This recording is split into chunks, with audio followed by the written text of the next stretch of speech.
Bonjour à toutes et à tous, on commence cette revue de presse en France avec la liste de Didier Deschamps qui a été révélée hier soir par le sélectionneur. Si vous souhaitez avoir tous les détails, je vous renvoie à la vidéo spéciale que nous avons publiée hier soir sur le sujet avec toute la liste complète. Ce jeudi, l'équipe revient donc sur cette annonce et note un retour au pragmatisme du côté de Deschamps. Forcément, tout ça fait la une de nombreux journaux un peu partout dans le pays. C'est le cas du côté de Lyon avec Le Progrès qui évoque 25 bleus en reconquête. Pour le journal Sud-Ouest, ils sont 25 pour une 3e étoile. Enfin, du côté de la Provence aussi, on revient sur les noms choisis par Deschamps et on remarque par exemple l'absence de Jonathan Klaus, mais aussi la présence de deux Marseillais, Guendouzi et Verretou, qui sont aux anges.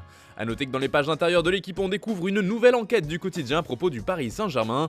Le journal a eu connaissance de milliers de fichiers qui concernaient le club et qui ont été épluchés par la DGSI lors d'une enquête. Au programme de très nombreux documents sensibles qui auraient fait trembler les dirigeants parisiens et qataris. L'existence d'un carnet mystérieux contenant des infos secret défense a notamment été évoquée. Autre document mentionné des données privées et professionnelles concernant des cadres du PSG qui auraient fuité. L'équipe explique aussi comment la DGSI a enquêté sur le PSG et ses sombres histoires pendant de nombreux mois. Allez, on file du côté de l'Italie car ça jouait hier avec l'Inter qui s'est baladé contre Bologne hier soir. Une victoire 6-1 qui fait les gros titres de la presse transalpine. Et c'est le cas avec la Gazzetta dello Sport qui, en plus d'évoquer la liste de l'équipe de France, revient sur cette démonstration du club lombard. Di Marco, nouveau roi de San Siro, résume le journal au papier rose, en mettant en avant le double buteur de la soirée. Lui et ses coéquipiers sont aussi présents sur la couverture du Corriere dello Sport. On dirait l'Inter, peut-on lire en une du média italien. Les Nerazzurri gagnent encore et remontent provisoirement à la 3e place, précise le journal, qui décrit Bologne comme une équipe submergée face aux attaquants de l'Inter. En Angleterre aussi ça jouait hier, mais en League Cup et Manchester City s'est imposé 2-0 contre Chelsea, comme le rapporte le Daily Express dans son édition du jour. Outre la victoire importante des hommes de Pep Guardiola, le tabloïd revient également sur le match nul entre Liverpool et Derby County 0-0. A noter aussi la défaite d'Arsenal contre Brighton 3-1 et celle de Tottenham 2-0. C'est justement cette défaite des Spurs qui fait les gros titres du Guardian ce jeudi. Nottingham Forest a fait feu contre Tottenham, résume le journal. En couverture du Manchester Evening News, on revient aussi sur la victoire de City, mais ce qui nous intéresse cette fois, ce sont les infos concernant Manchester United et Victor Osimhen.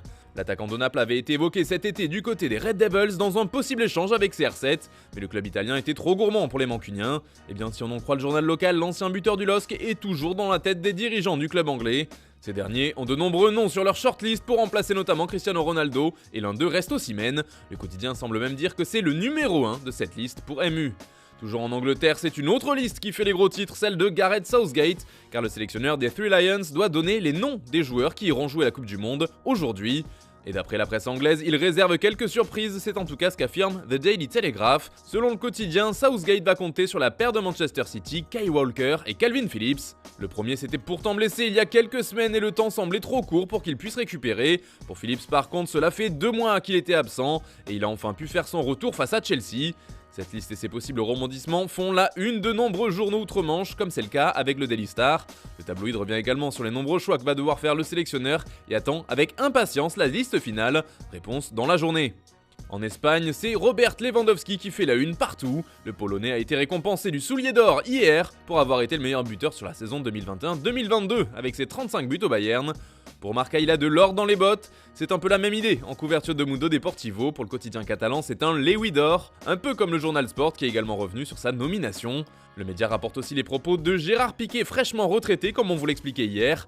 As a également relayé les déclarations du défenseur qui était au micro d'Ibai, un célèbre streamer espagnol sur Twitch. Piqué est notamment revenu sur sa dernière manquée. Je suis libre, je n'aurai pas à être catalogué et à répondre de mes actes. Je ne l'ai pas fait. À la pause, j'ai évoqué l'arbitrage qui nous a fait beaucoup de mal, car il y avait une faute sur le premier but. Piqué a aussi eu quelques mots pour le Real Madrid et son président. Je peux être d'accord avec Florentino Pérez car le football fonctionne différemment maintenant, mais la présentation de la Super League était une grosse merde. Je ne sais pas ce qu'il voulait faire avec la présentation de la Super League sur El Chiringuito. Je pense que la solution et ce qu'il faut faire, c'est modifier les normes établies, et je sais que c'est difficile parce que les règles sont en place depuis longtemps. On reste en Espagne pour finir ce tour de la presse. Le journal AS revient sur la défaite de l'Atlético 1-0 contre Majorque, mais c'est Carlo Ancelotti qui fait la une, car le coach du Real Madrid a tenu à défendre Karim Benzema qui commence à se faire critiquer en Espagne, à force de louper plusieurs matchs de suite pour une petite blessure. Il a expliqué que le premier déçu de ne pas pouvoir jouer était le français et que c'était idiot de le pointer du doigt et de douter de lui. D'ailleurs, le nouveau Ballon d'Or serait passablement énervé par ces critiques. En tout cas, c'est ce qu'affirme Defensa Central aujourd'hui. Benzema serait très agacé par le fait que l'on doute de lui, ainsi que son professionnalisme, lui qui traîne notamment une blessure au doigt depuis des mois. Voilà, c'est tout pour ce matin, bonne journée à tous, on se retrouve tout à l'heure pour un nouveau JT et demain pour la prochaine revue de presse sur Foot Mercato.